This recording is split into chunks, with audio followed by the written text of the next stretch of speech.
Now we're going to begin with Chapter 7, which is looking at normal disfluency and the development of stuttering. This chapter will describe the changes that often occur as stuttering develops, and it's information that will help you as you become clinicians to design therapy that will deal with the nature of a client's stuttering by looking at the different developmental stages of stuttering, looking at how they're organized by age and level of severity, will give you a better indication of what types of approaches of therapy that you'll be able to use.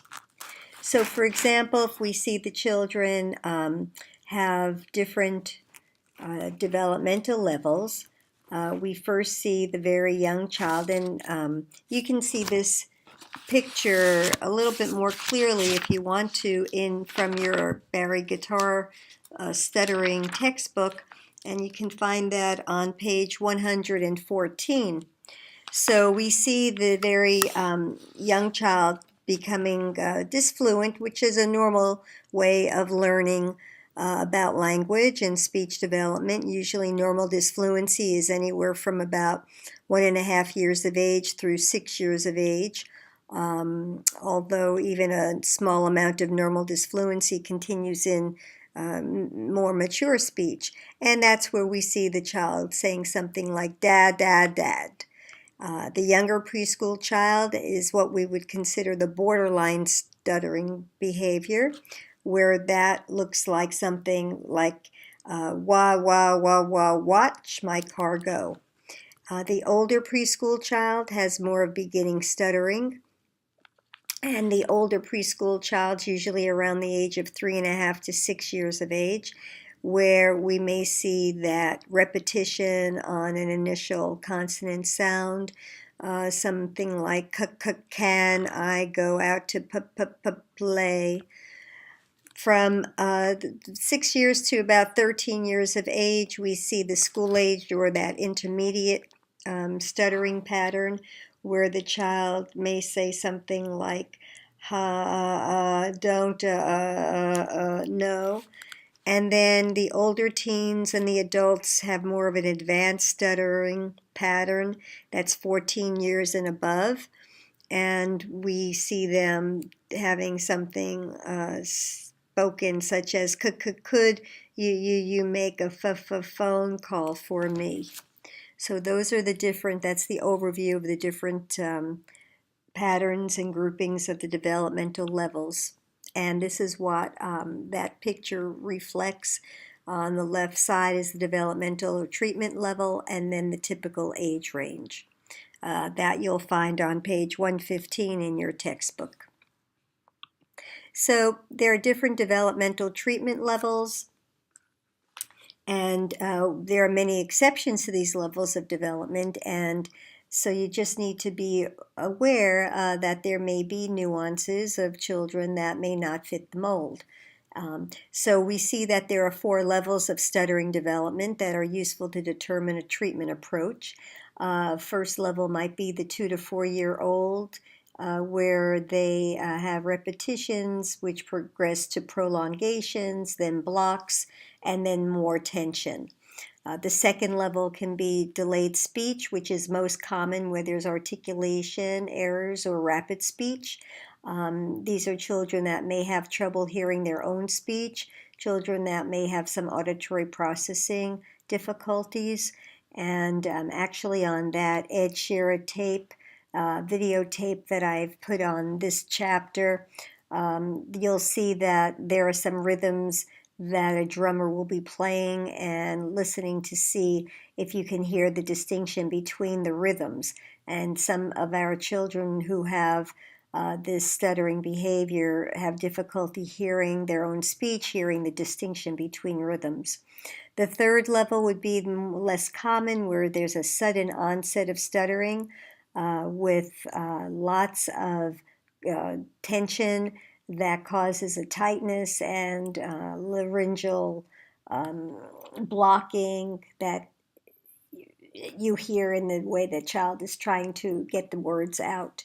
And then lastly, the fourth level is some psychogenic difficulty, where there might be a late onset, changes very little with age, teenagers and older people, after a lot of stress or even a traumatic event, may develop this type of disfluency.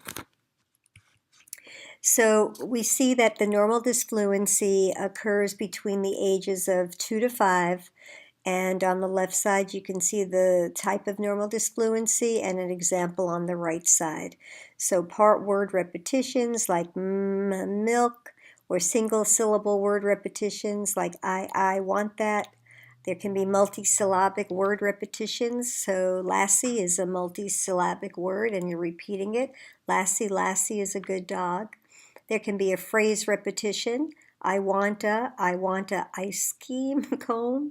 Interjections, lovely words of or he went to the circus. A revision or an incomplete phrase where lost my, and then changing that into where's mommy going. Prolongation, I'm Timmy Thompson. And tense pause. Can I have some more milk? Those are our examples of normal disfluencies. When we look at ages 2 to 5 years of age, we see that most children have normal repetitions, prolongations, and pauses. It's just normal because children are learning speech and language, and many times their mouths are going faster than their brains, and they just can't get the or their brains are going faster than their mouths, depending on the type of repetitions they're trying to get out, or prolongations and pauses. And there are so many more in younger children, and there are so many revisions are more common in the older child. So what we're looking at then is sometimes we're thinking more about sensory motor, of how fast can the child get their mouth to move to go along with the words that they're trying to say. But we see that a characteristic of a normal disfluency in the average non-stuttering child, there'll be no more than 10 disfluencies per 100 words. It's typically 1 unit repetitions, maybe 2. And most common disfluency types are interjections, revisions, and word repetitions. As children mature past the age of 3, they're going to show a decline in these part word repetitions. Normal disfluency shows that they don't react to their disfluencies, they seem unaware of them. And factors that might increase the normal disfluencies are when there's demands being made on language acquisition, when there's delayed speech motor skills, a lot of stress, or when there's competition and excitement when speaking.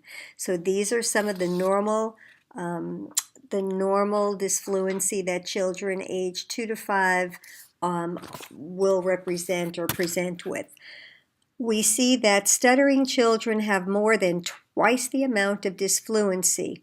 So on average, they may have 18 disfluencies per 100 words than the non-stuttering child. And that we also see that the normal speaking preschooler might have about 7 disfluencies for every 100 words spoken. So we see that a child that stutters has more than twice the amount of disfluency, about 18 disfluencies per 100 words, whereas, I'm repeating this again because it's really important to understand, whereas the child that's more normally speaking preschooler will have about 7 disfluencies for every 100 words spoken.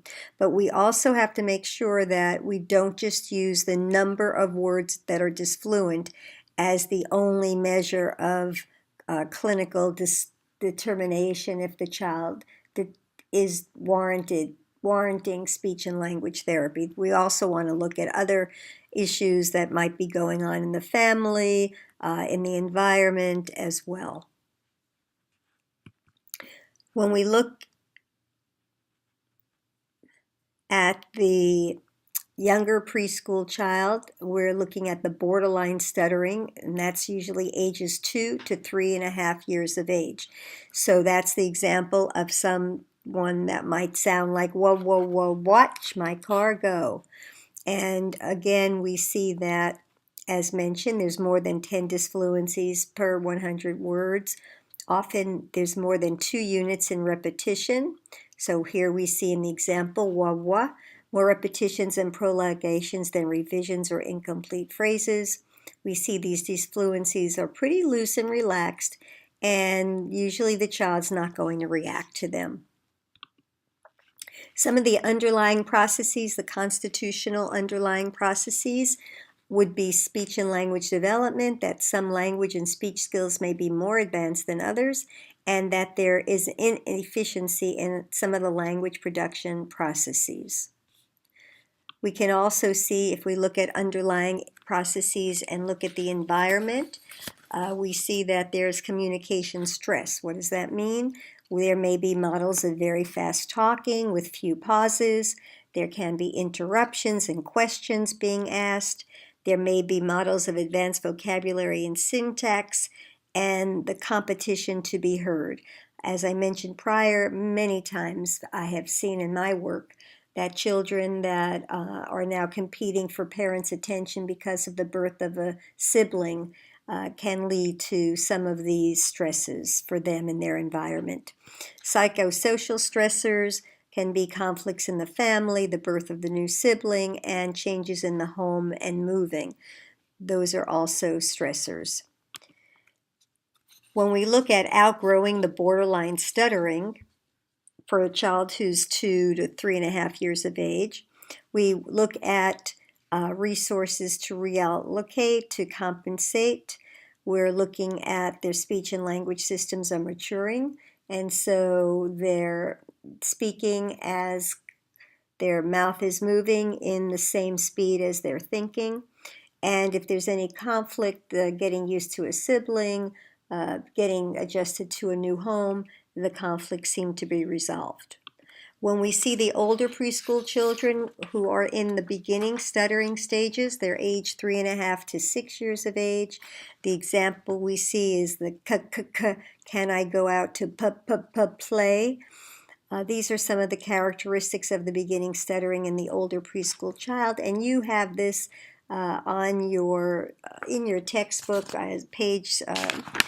It's table 7.5, and that is on page, I'm just looking here through the book, page 124. So you can take a look at that. Just basically you're looking at there's more muscle tension, there's now a hurriedness, the repetitions are rapid and irregular, with abrupt terminations of each element. The pitch may rise and be present toward the end of a repetition or prolongation. That type of rising pitch. There can be postures that are evident. Their child is unable to begin a word. You may start to see the tension in their speech musculature. We may also start to see these children having escape behaviors. They can have their eye blinks or head nods using the word and now there's an awareness of a difficulty, and there's feelings of frustration that are now present in these children who are 3.5 to 6 years of age. Although there may not be any strong negative feelings about themselves yet as a speaker, they are starting to feel more of that frustration, and they're beginning to be aware of this difficulty. So what are some of the underlying processes for these kids that are at the age of 3.5 to 6? We see that there's an increase in their muscle tension and tempo. That shows the sign that the stuttering is worsening. There's changes that they may try to control or escape from the stutter behavior. We now see the classical conditioning spreads the emotion that's associated with the stuttering to more situations. So now there's more tension, there's faster tempo, they're starting to pair those responses together, the emotion that's associated with the stuttering. And there's instrumental conditioning where now we see frequency of escape behaviors. So we're going to see more eye blinks, head nods, ways that they can escape. The child who's age 6 to 13, we consider that child in the intermediate stuttering phase, and these are characteristics of them where they're saying don't, know, using an I don't know to pretty much avoid having to say what they're afraid that they're going to block on, or that may be a word that's difficult to say. So the most frequent core behaviors are blocks in which the person who stutters shuts off their sound or voice. They may also have repetitions and prolongations. They may also escape behaviors so they can terminate the blocks. They also appear to anticipate the blocks using this avoidance behavior before the feared words. So we see that these children are beginning to have words that they fear. It's pretty much what our friend Sergio had talked about when he was talking about getting chocolate ice cream instead of the strawberry, because he already had that anticipation that he would block on the word STR that sounded with that blend stra, and he also told us he didn't want to be there for 30 to 35 minutes. So he expected that word strawberry to give him a lot of difficulty, and therefore he became a lover of chocolate ice cream. These are the kinds of kids that actually they're into avoidance. They're scanning ahead to avoid the word that's coming next, and they may say, I don't know, a lot. They also have a great fear before the stuttering and embarrassment during it, shame after it, and mainly the fear is something that's really deep embedded in them at this stage. Underlying processes are the classical conditioning, creates more and more tension. The instrumental conditioning creates the complex array of escape behaviors, and then the avoidance conditioning, which may create extra sounds and behaviors before that feared word and causes the child to avoid more and more words and situations. So for example, with classical conditioning, you're going to link the unconditional response to the difficulty or the disfluency, so that when the child is disfluent and feels threatened, frustrated, or afraid, it's going to lead to rapid, tense disfluencies that begin to appear in their beginning, the stutterers who are beginning to stutter, and then after these repeated pairings, this disfluency itself, rather than the emotion, it's the disfluency itself now that elicits this increased tension and rate. And this classical conditioning leaks the disfluency to more and more people and places. When we think about the instrumental conditioning, we're looking at increasing the stuttering behavior, and they maintain the use of escape devices.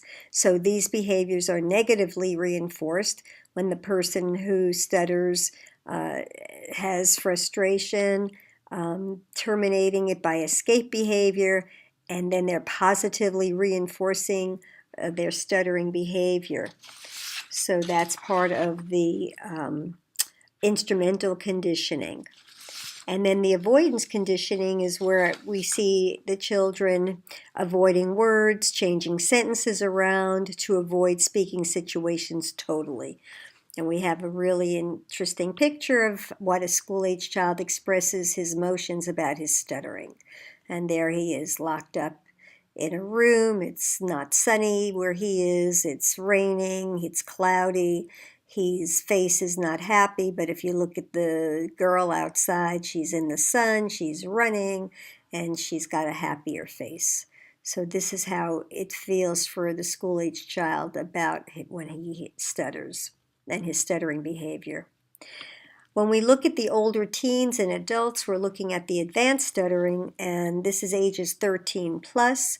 We're looking at where we see repetitions. Could you make a phone call for me? Where we're seeing, avoidance. Most frequent core behaviors are longer and tense blocks. There can be tremors of the lips, the tongue, or jaw. The individuals will always have repetitions and prolongations. Stuttering may be suppressed in some individuals through their extensive avoidance behavior, and the complex patterns of avoidance and escape behaviors are characterize the stutterer.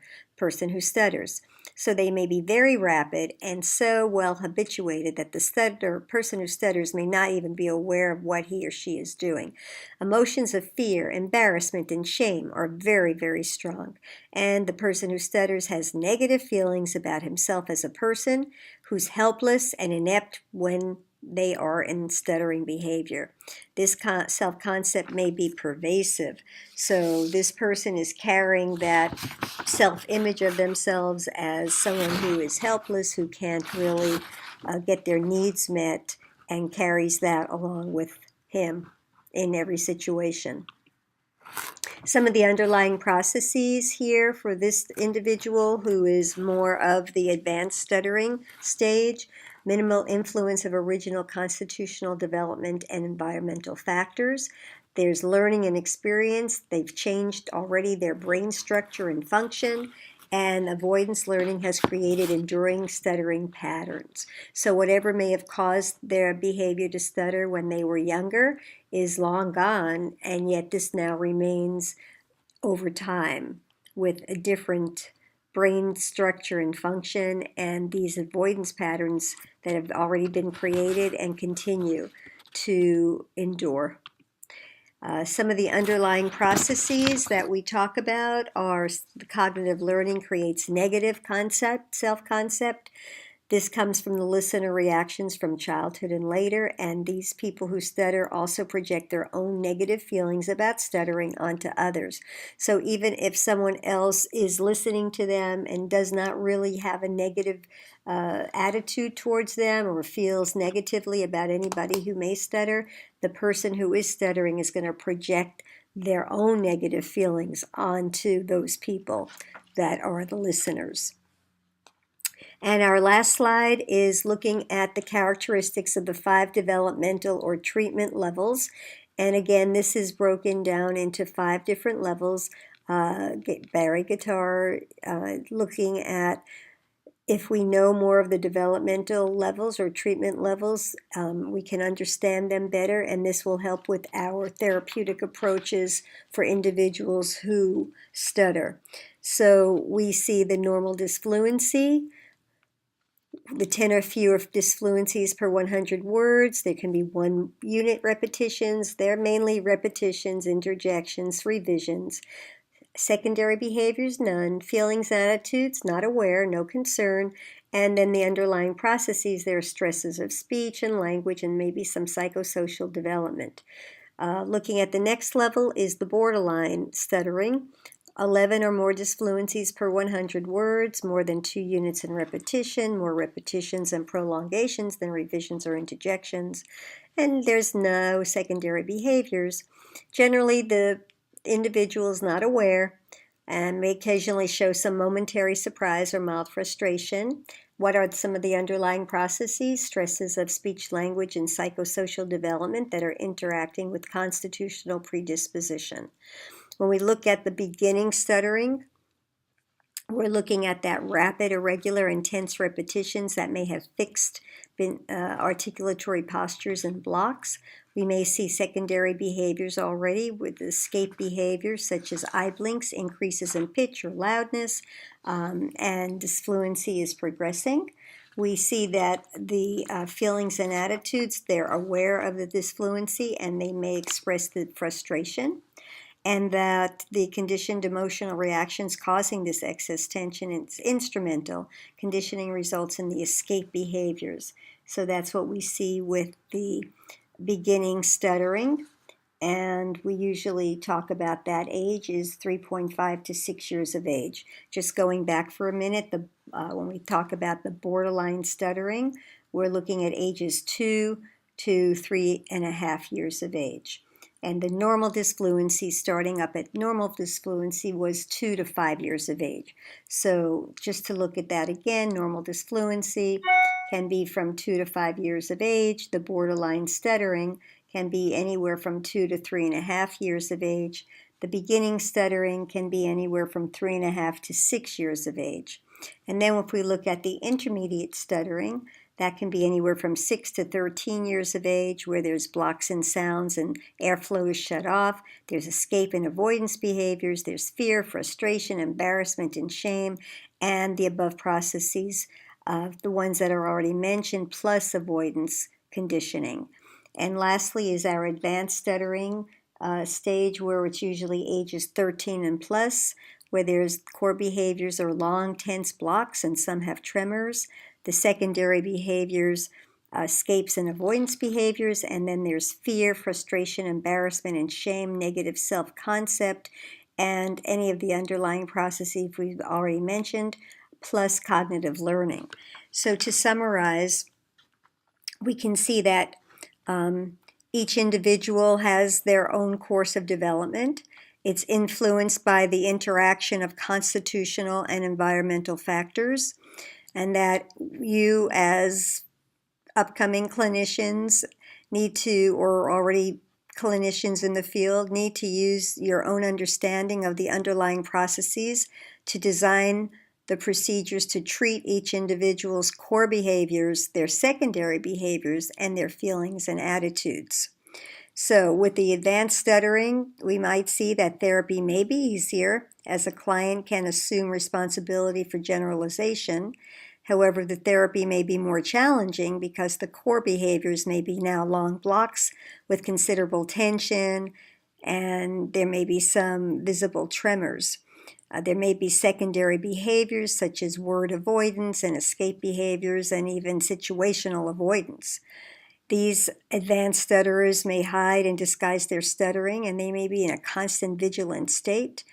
And they also may have feelings of frustration and helplessness with a lifestyle that's highly constraining, which affects their perception of how the listener reacts to them, because now their self-concept is of an inept speaker who is unacceptable to listeners.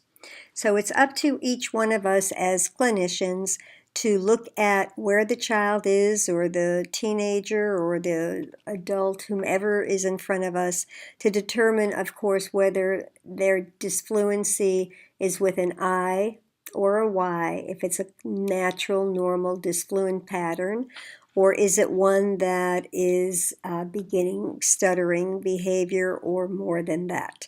So we need to see that course, as I mentioned, of development that's influenced by that interaction of the constitutional and environmental factors. And then, of course, looking at your own understanding of the underlying processes, as I mentioned before, you'll be designing procedures to treat each individual's core behaviors, their secondary behaviors, their feelings and attitudes. It's a very big job for us as speech and language pathologists to provide for people that have this type of speech disorder. However, it is not something that's unsurmountable. There are many different approaches and therapeutic techniques that can be used and have shown benefit. And we'll be looking at that in the next chapter. Hope you've enjoyed this one. Such a fascinating topic. Have a very wonderful day, and I'll see you next Monday.